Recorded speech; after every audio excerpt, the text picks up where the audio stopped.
I'm standing on a residential road along recently harvested farm fields in Montrose Township, Michigan, USA. This road was constructed with Perma-Zyme a few months ago. Prior to that, they had imported limestone to stabilize the roadway and were using mag chloride for dust control. They chose to switch from using mag chloride to Perma-Zyme so they wouldn't have to constantly regrade the road every few months due to rutting.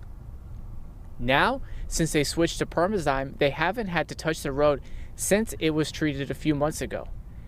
This road will hold up well to rain and freeze-thaw conditions, which they have already had since construction. Another benefit there is little dust. As you can see, the vehicles traveling along this road, including buses and cars, kick up very little dust.